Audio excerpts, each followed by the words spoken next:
About that magic, one amazing thing about dreaming is that it is a rare opportunity that we do get to tap into magic in our lives. Oftentimes the world seems to put us in this direction where we have to be focused and stay on track and, obey traffic lights. But dreams are this opportunity. It's like a pure kind of magic that we have access to.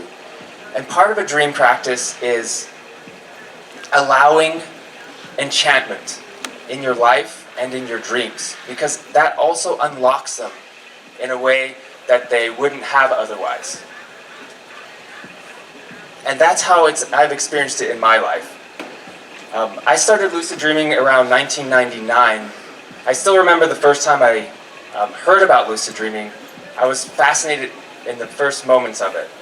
I was already having kind of vivid experiences, just normal vivid dreams and nightmares, and what were called grief-mares, which are more like emotionally heavy dreams.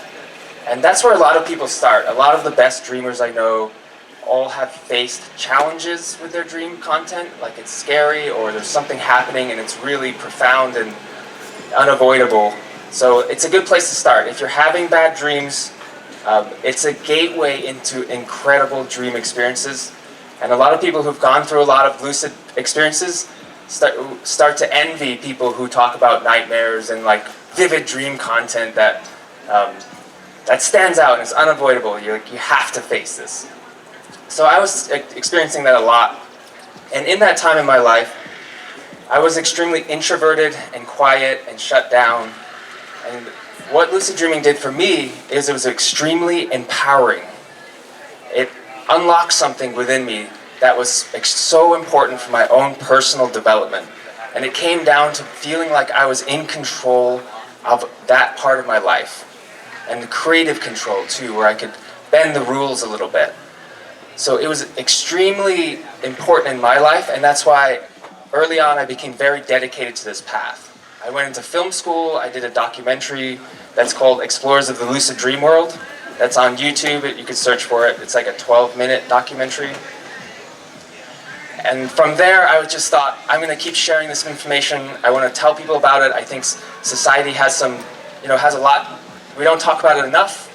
And so I kept on the path, and I